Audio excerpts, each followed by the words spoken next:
Hey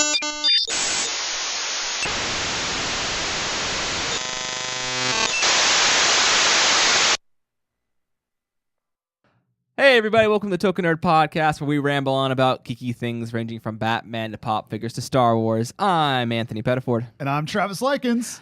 Wow, that's a lot of energy today. Yeah, somebody's got to do it. We got this camera now, so we should probably use it. We have a camera, but okay. Anywho, but we have a ton of exciting news to talk about.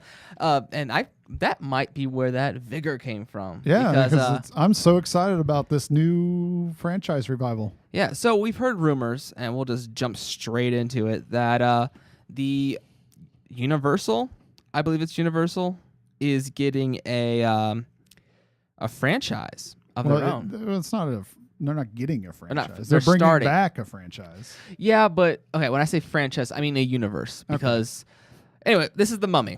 Okay, so Tom Cruise is going to be starring in they call it a reboot, but it's not a reboot. Yeah, it's a reboot. Of what? Anyway, I know we're losing the tagline. Anyway, of The Mummy.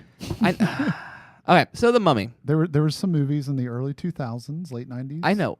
They were called The Mummy, and they're rebooting that. But this isn't. They're not the same thing? No. Oh, even worse. Man, this is getting rough.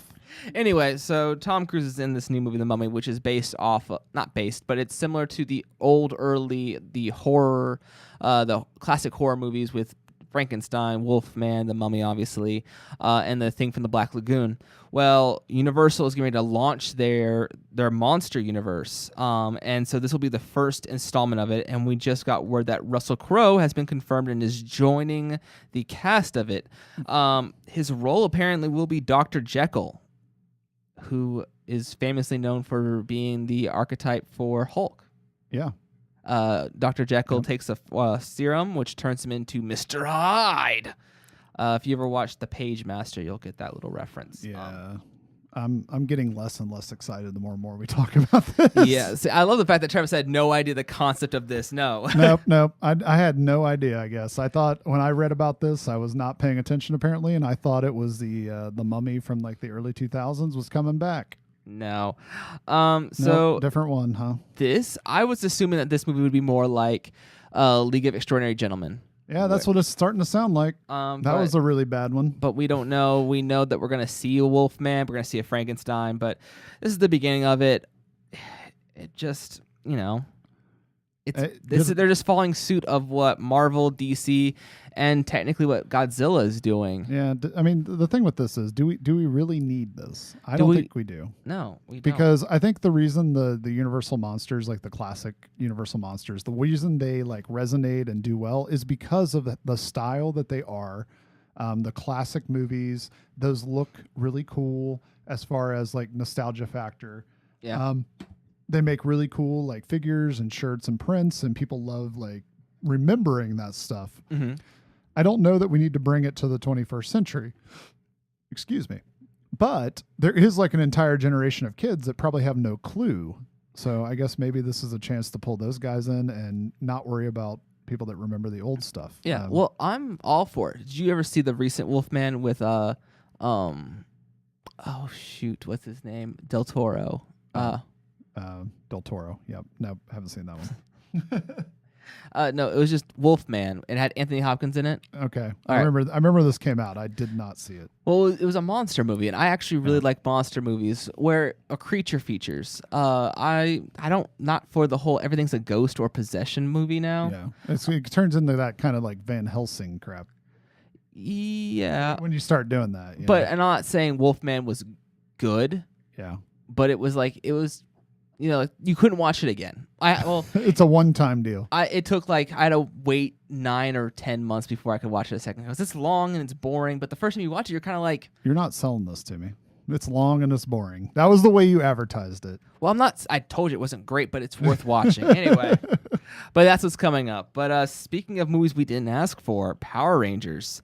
But We've I said asked this several times. I think if somebody would have given me a list and said rank these movies you would like to see in order of and movies you would like to see, I definitely would have ranked Power Rangers higher than the Mummy. Oh no, so would I, but I don't really care for this. But anyway, Power Rangers, as you've seen on the internet, the Power Rangers Liongate reboot, whatever you want to call it, released their first look of the Rangers themselves, and I thought that was a new Iron Man movie. I thought Tony Stark built them. I knew we were getting Iron Man 4, but I don't know why we just went into the whole internet joke of Iron Man, but yes, that is what we got, is something that looks very future and very modern, opposed to the classic, more spandex. Yeah. Well, don't get nylon. I don't know what Leica. Leica material that they used. But don't get me wrong, I don't hate them. And I'm not against it in total. I mean, if you think back to the 90s movie, they obviously had a more battle armor type costume. It was like it had like body armor. It wasn't the spandex that we found in the shows. So I'm not like totally opposed to like a modern, thing. Do you understand what's going on with the chest? Like that light thing? Is it like, does the suit No, I don't blow know. out of their chest or something? They like throw something at their chest that turns into a really suit? have no idea whatsoever. Unfortunately, we live in an age where movies now have to watch Marvel movies first to learn what to do next. Oh, okay. We're at the point where, think about it, if they had watched Civil War and then did the concept art for the Power Ranger suits, their suits would look more like Black Panther. Where it's like, okay, we can do this. Yeah, we don't have to make everything like an Iron Man suit. But instead, we're going to do this, and you're going to throw your hand out, and it's going to turn into a suit on your body. Or they're like, the morpher is like engraved into their chests. Yeah. And now that like expands from there. Yeah, But like I so- said, they don't look bad. I wish there's a little bit more white on the Black Ranger suit, though. It's just a little strange to me. It doesn't bug me. I mean, I'm not like, hey, I don't want to see this movie because of this type thing. But to me, it I guess I don't want them in spandex, but I guess I don't want them in this either, because they just seem overly muscular, like overly muscular, or in the female's case, overly like busty, I guess, for the lack of better words. Like the way the suit is shaped, they're like enhancing them, which is something that they've never done in the past because they're supposed to be teenagers. Yeah. Well, and I mean, obviously in the past, the costumes are based, the images of the people in the costume are actually not the people that were on the TV show most of the time. mm-hmm. So the body shape of like Jason does not transpose into the Red Ranger because of that. But to me, to make them muscular kind of takes away from the fact that they're supposed to be teenagers. Mm-hmm. I mean, maybe teenagers are way more muscular now than they were when I was in high school, but watch movies, they always are, and they're always a little 10 years older. But Andrew McKenzie, who is the production designer, he even goes out to say, oh, strange, you hear a beep? I heard a beep, like you a heard phone a beep? dial. Anyway, he admits that it's an alien costume. It grows on them. It's not man-made. He also goes on to say, we can't win everyone over. He's trying to make the suits appeal to a more mature audience while gaining new ones. But changing everything about the Power Rangers doesn't honor the past, nor probably doesn't inspire a future, because I haven't watched recent episodes of Power Rangers, but every time I've ever watched Power Rangers, they morph. And when they morph, they just go into their costume. It doesn't like... And do a flip. No, they do a... Yeah, but it doesn't just like come out of like a alien sleeve or something. And do you ever find it cool that when they morphed, the first thing they did was do a flip and they landed where they needed to be? Yeah, Loved it. Because that's how you do things when you're saving the world at 4:30 every day. Things get a little monotonous. So, I mean, again, we'll have to see. I mean, this is the second reveal from this movie. We kind of questioned the Rita Repulsa costume.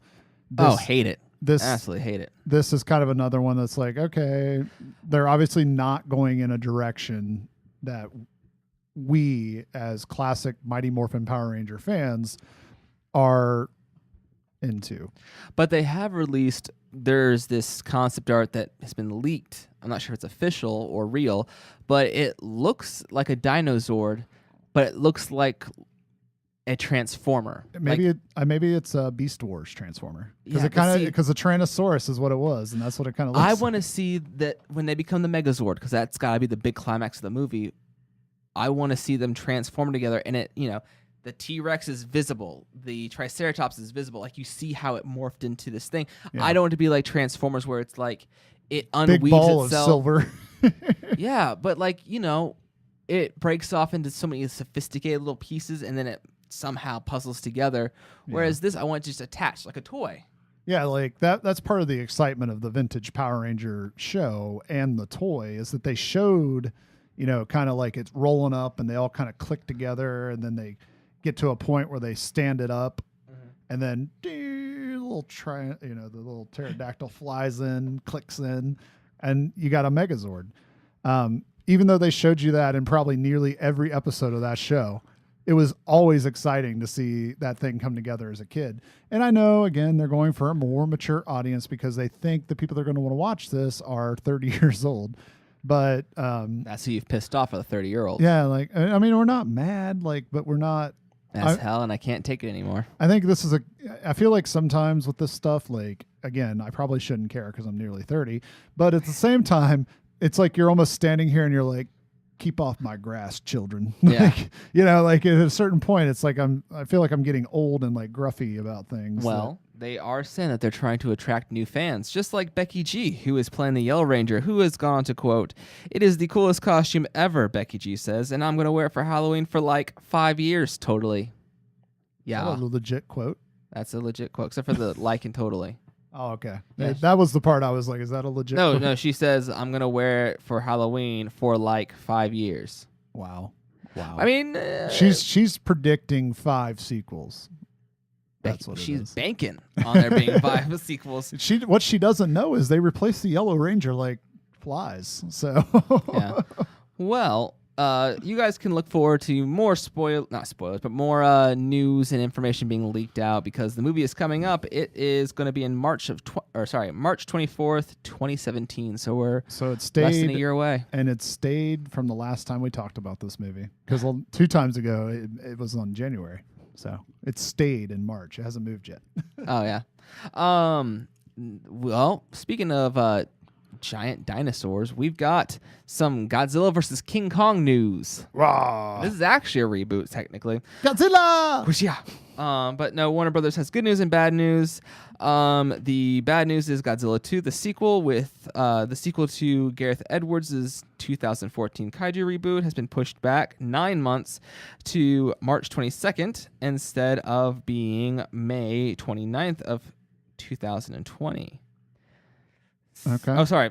I was like that. Yeah, sorry. Forward. Wow, I completely lost track of what I was reading.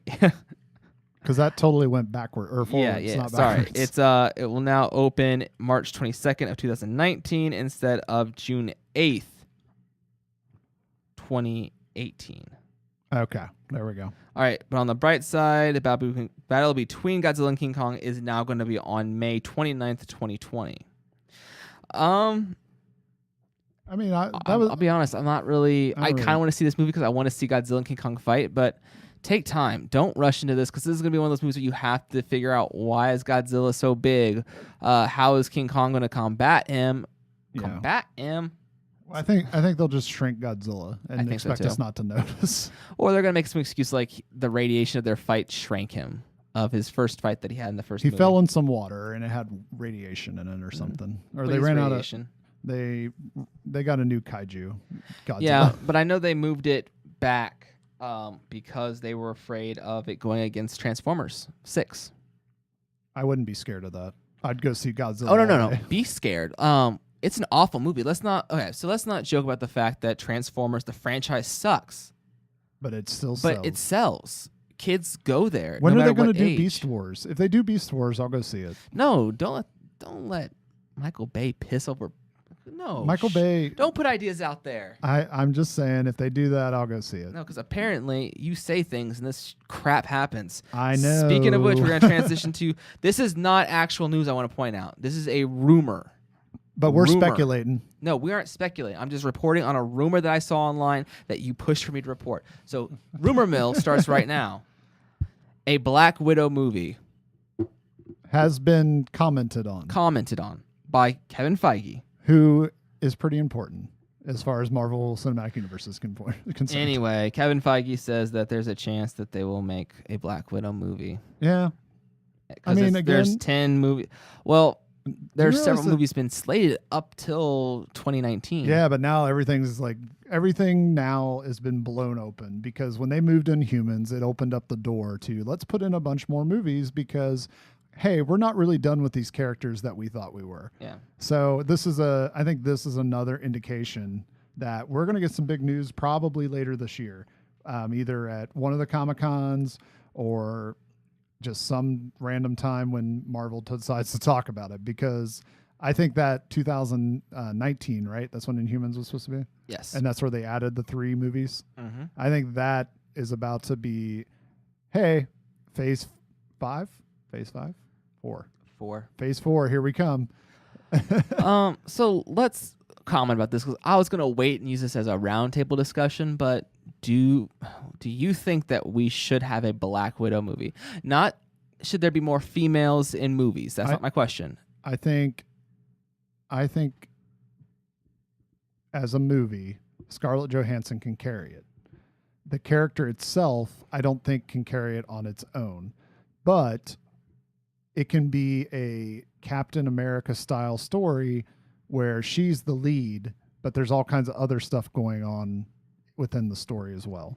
Yeah. I think that's how the direction they'll end up taking. Maybe her and Hawkeye, maybe her and let's see. I mean, her and yeah, I don't know who else would be. Her and Hawkeye. But no, like, I mean, I think they could team her up with someone. Yeah. And make a movie out of it. Well, I don't think this, even though it's going to be Black Widow, it's not going to be a Black Widow movie where she's the only star, she's the only person. It can't be. I think we missed our chance. It would have to be a origin story because now she's outed. She's not so much a spy anymore. And I know people will argue with me, but it's well, she was like trying to take on like a Senate career in the recent movie. So yeah. maybe it's going to be about that. But she was a spy. She's no longer a spy. Yeah. It could be an origin story, but we don't need one. She's the Boba Fett of the Marvel Universe. She's interesting because you don't understand her. She's interesting because you can't predict what she's thinking or doing. And if we do an origin story and it tries to expose the person she is, then that takes away the magic of what she is. It's like everyone keeps saying they don't want a Hawkeye movie, but yeah, I'd rather have a Hawkeye movie because Hawkeye has an interesting skill. She's a spy, yes, but that's all the movie could be. And that does not sound interesting to me. We're going to get Ms. Marvel. We could ultimately get maybe a She-Hulk in the future. We could add more female heroes, but Black Widow. Ooh, Black Widow and Ant-Man. That'd be a good Black movie. Widow, Ant-Man, and Spider-Man. No, Black Widow, Ant-Man, and Hawkeye. And Hawkeye and Ant-Man just shoot arrows at each other. Or shoot arrows and he rides on them and turns into Giant Man. Okay, I could be down for that. But ultimately, I'm going to go nay. I don't really need this movie. I think it's going to happen. That wasn't the question. Do you want it or not? I mean, it's going to happen because yes, there are a lot of people out there who are going to argue with the fact that there aren't enough women in movies, and that's true. There aren't enough women in like the superhero genre. I just want more movies. But we don't need Black Widow. You're just downer about more movies. I want more movies. I want more movies. If I give me Ms. Marvel. Give me somebody interesting. Hulk. She teams up with Hulk. That could work. You know, I've given way too much time to this story. All right, folks. I think you're right, but I don't think it's going to be Black Widow by herself. I think it's going to be a team of some sort. Yeah. Well, let's move on to another crappy idea. There's been a rumor out there, and that was Syfy was going to start a prequel series to the Man of Steel that was going to be canon. It's called Smallville, right? No, my friend. It's called Krypton, and it is official. Syfy has officially greenlighted Warner Brothers' long-lasting Superman prequel, Krypton, for a pilot episode. It was produced by longtime DC screenwriter David Goyer. This series will feature Superman's grandfather Jor-El I, as he tries to bring honor back to his family name. And it is going to be set in the realm of the the DCU. God, you're such a Marvel fanboy. I'm not though. That's why you're wearing a Captain America shirt. You know what? It's Captain Orders though. Get off my back. Yeah, don't care about this show. Yeah, it's like why Gotham. isn't on CW or something? Or Fox, well, who knows? Or some other regular TV channel. Well, it's just like Supergirl. That was another. Well, we had a little transition to news that we don't really have written down, but Supergirl is most likely going to CW. Yeah, because people don't watch it on CBS. CBS and money and all that junk. So I think she should just like start popping up in other shows. Like she shouldn't be on her own show anymore. I mean, she can have her own show, but I feel like it needs to be something needs to happen where the universes collide and her Earth combines with Barry Allen's Earth. The Legends of Tomorrow? Legends of Yesterday. Oh, I already did that. But I would like to have a pitch episode just like Addison and I had a pitch episode for a future episode of Arrow. So how we bring in Supergirl? Yeah, or a Legends of Tomorrow season 2. Because I got it. Here's how you bring Supergirl to the DC CW world. Power Girl. Yeah, but this is more logical. Here's how you bring them to the world. Legends of Tomorrow are cruising around, right? Legends of Tomorrow, but go ahead. Yep, they're cruising around in their little ship. They fly, they don't cruise. Go ahead. Okay, whatever. And then they end up in her little ville. She lives in a city, not a village. Yep, well, it's her ville. And then they pick her up and they take her back and drop her off in Central City. There you go. I'm telling you. I don't know why no one ever thought of that. It's the most logical. You're like, oh, they have to like collide their worlds. No, they just need to go pick them up. Barry Allen ran this like 3 times the speed of light and ended up in her universe. All she has to do is go fast enough. Yeah, but no, I'm just telling you because spoiler. All they had to do was Legends of Tomorrow roll in like UPS and pick her up. That's all they had to do. Once again, here's a useless story we're just going to waste too much time on. I'm going to hand this over to Travis, though. But we're going to move into comic book news, and we've got a hostile takeover. Well, that's the title of it. Yeah. It's Bloodlines issue number 1. Ah, yes. Bloodlines issues number 1. I don't know why we brought this up. Oh. Well. Because that's not... I didn't read that book. Did you? Nope, because in the show notes where you say, hey, look this up, I was on the list of things. Bloodline. It's a book. Well, anyway, what we intended to talk about during this time frame. It just came out, though. There is a comic book called Bloodlines. And it's a big reboot. I'm sorry. But what we intended to talk about during this segment was actually not comic book news. It's actually... Novel news. So last week, we probably should have talked about it last week, but we hadn't actually read any of it, so we decided to bring it up this week. Claudia Gray, writer of Lost Big Stars, she writes in the new Star Wars Del Rey timeline of books, which are canon, if you don't know that. And the latest one dropped it was on May the 3rd. Was that last Tuesday? I think so. Yeah. So last Tuesday. And I went and picked it up. I got mine at Barnes & Noble's actually. And Barnes & Noble's actually had an exclusive thing where you got a cool poster that was included with it that says Leia First Senator. And it's like a campaign poster. So what this story is trying to do, without spoiling a whole lot of it, is explain some of the not early years of the New Republic, but some of the, I would say the mid years of the New Republic, and kind of like how the government works and where Leia fits into that overall story. And so far, I'm about 100 pages in, and it's a really good book. I mean, it's really well written. How early is it before The Force Awakens? It didn't really. I don't think it really said. You can tell that, spoilers for everybody that hasn't either read this book or haven't seen The Force Awakens. There's some interesting stuff where Han and Leia are talking. They are married. They acknowledge Ben. He's with Luke. I see where this is going now. Yeah, so I mean it's not. I'd say it's not too.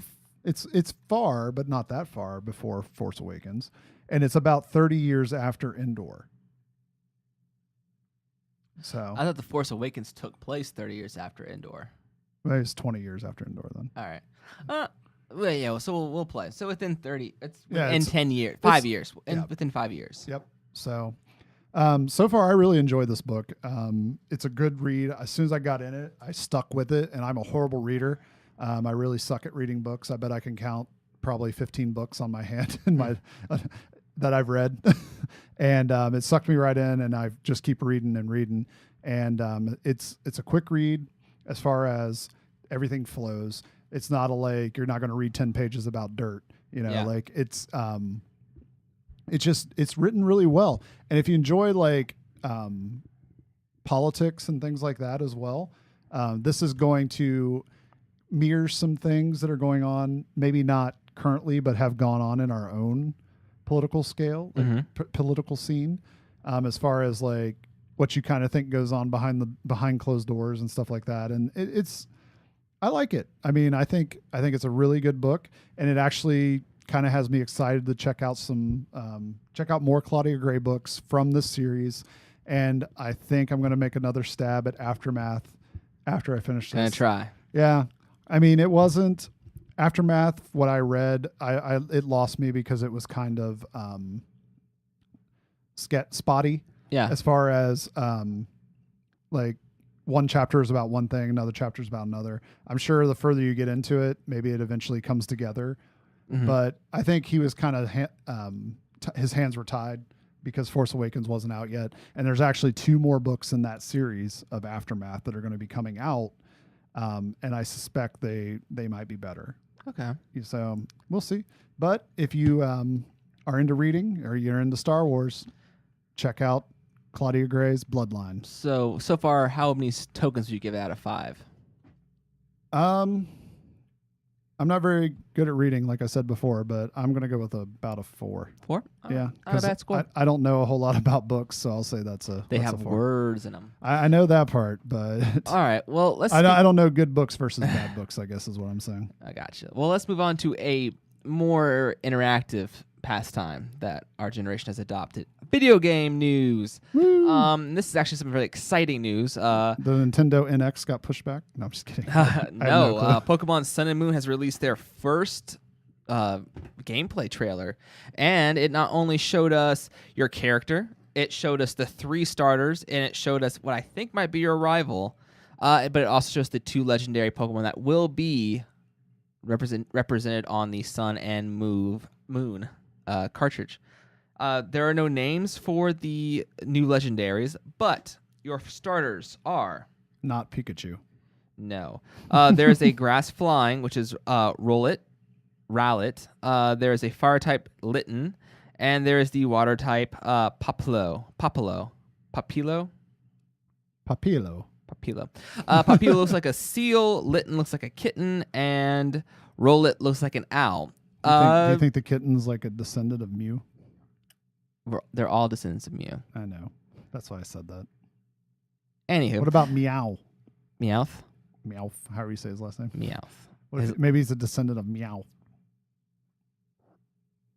There aren't descendants. There's pre-evolved form. Anyway, no, I'm not going to get into you.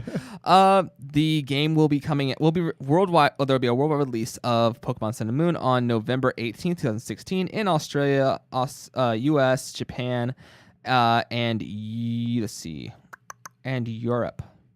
Not bad. No, it's pretty good. I lied. It's U.S., Australia, and Japan will get it on the 18th, whereas Europe will get it on the 23rd. Yeah.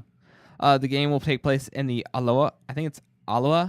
I think that's Aloha. Aloha region. Yeah. And this also tells us that you will be able to change your skin pigment in the game, which is for me. Is that a first? No, X and Y did it. Oh, X and Y, you could customize your character. Oh. I'm very much excited. I wasn't thrilled about the water type, but at the same time, I wasn't excited about Oshawott. I was have to wait to see the evolved forms, but I'm pretty sure Litten is going to be the powerhouse of this game, followed by the Seal, followed by Rowlet. But I'm going to get Rowlet, the flying type owl, or the grass flying owl, because just I don't know, he looks kind of cool. What are your thoughts about the new starters? They look pretty cool to me. I mean, I don't again know as much about Pokemon as you guys do, but As far as like starting Pokemon, they look pretty cool. I mean, they look like they probably have powers that are useful, opposed to like getting a boring Pokemon. Like they could start you out with like somebody just totally stupid, and like he has one attack move or something. They all have one attack move. No, I mean like one that sucks. Oh, A Magikarp. Yeah, that'd be a great example. They could start you with that. Well, like we said, look out for this. Sorry, blanked out. It's been a long day. But no, keep your eyes peeled for more information as we enter the countdown until November 18th, which will be Pokemon Sun and Moon's release. And we'll probably get more Pokemon from here on out. So that's exciting, along with names. Names. Well, overrated. Let's move on to the last bit of news that we have, and that is toy news. I'll start us off with Funko's Impopsters. And Impopsters is in Gotham, the villains, Batman's most notorious villains are dressing up as him.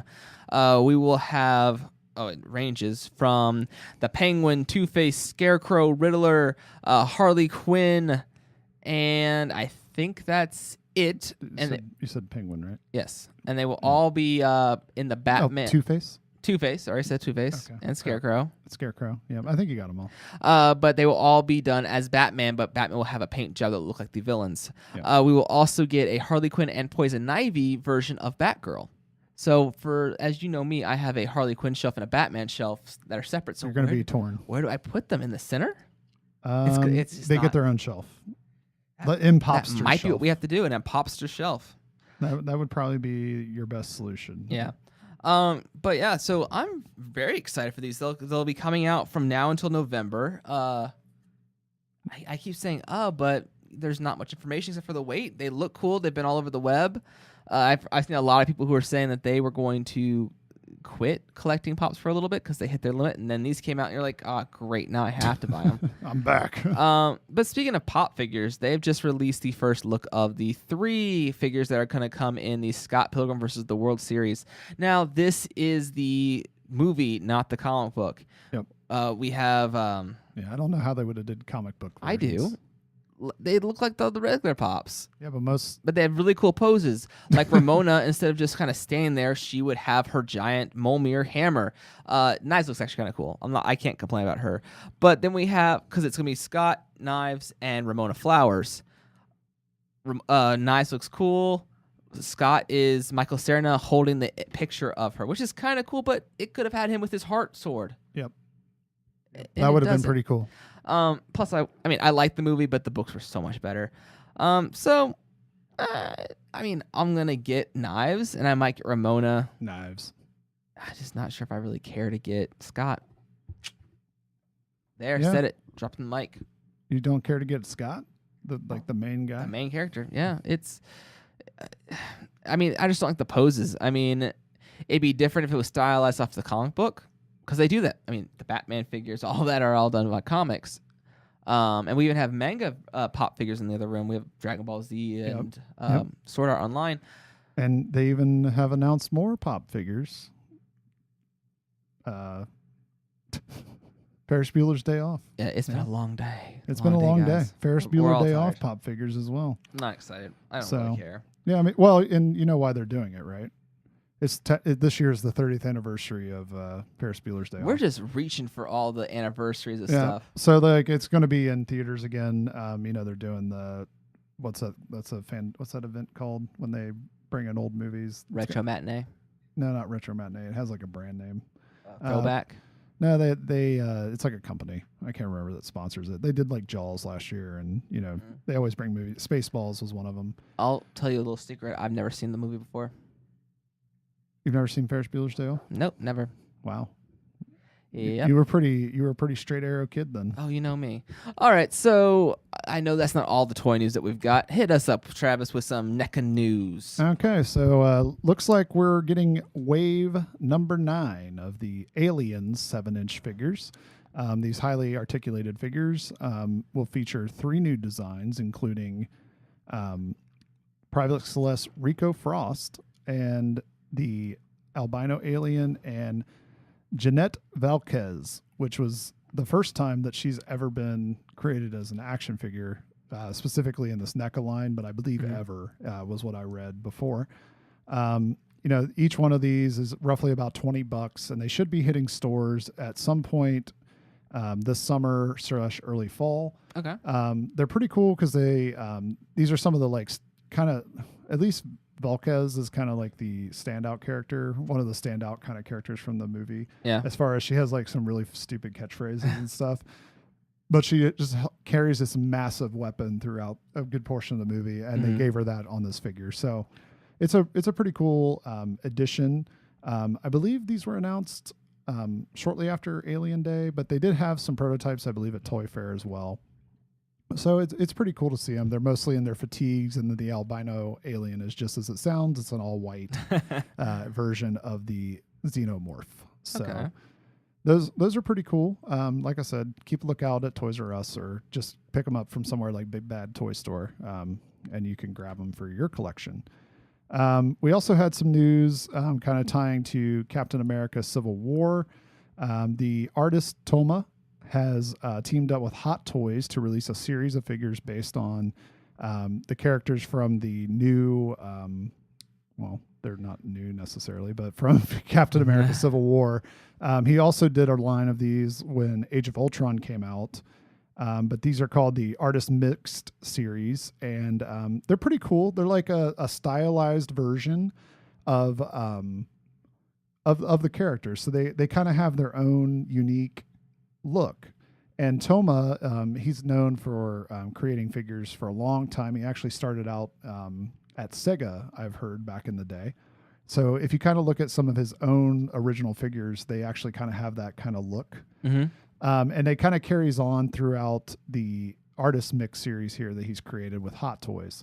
And while Hot Toys is generally known for having, super expensive toys, these are more reasonably expensive. They're about $40. I believe they're about $40. Oh, jeez. So, I mean, it's not terrible, but it's not the $200. it's not 20 either. Yeah, it's not 20 either, but it's not the $200 that you would normally expect to spend on a hot toy. So it's kind of a cool pickup. I mean, Toma's done about 600 figures, I read. So that's a lot of toys this guy's made as far as designing and creating himself. So it's cool to see a company like Hot Toys bringing in an outside artist to create a series of toys.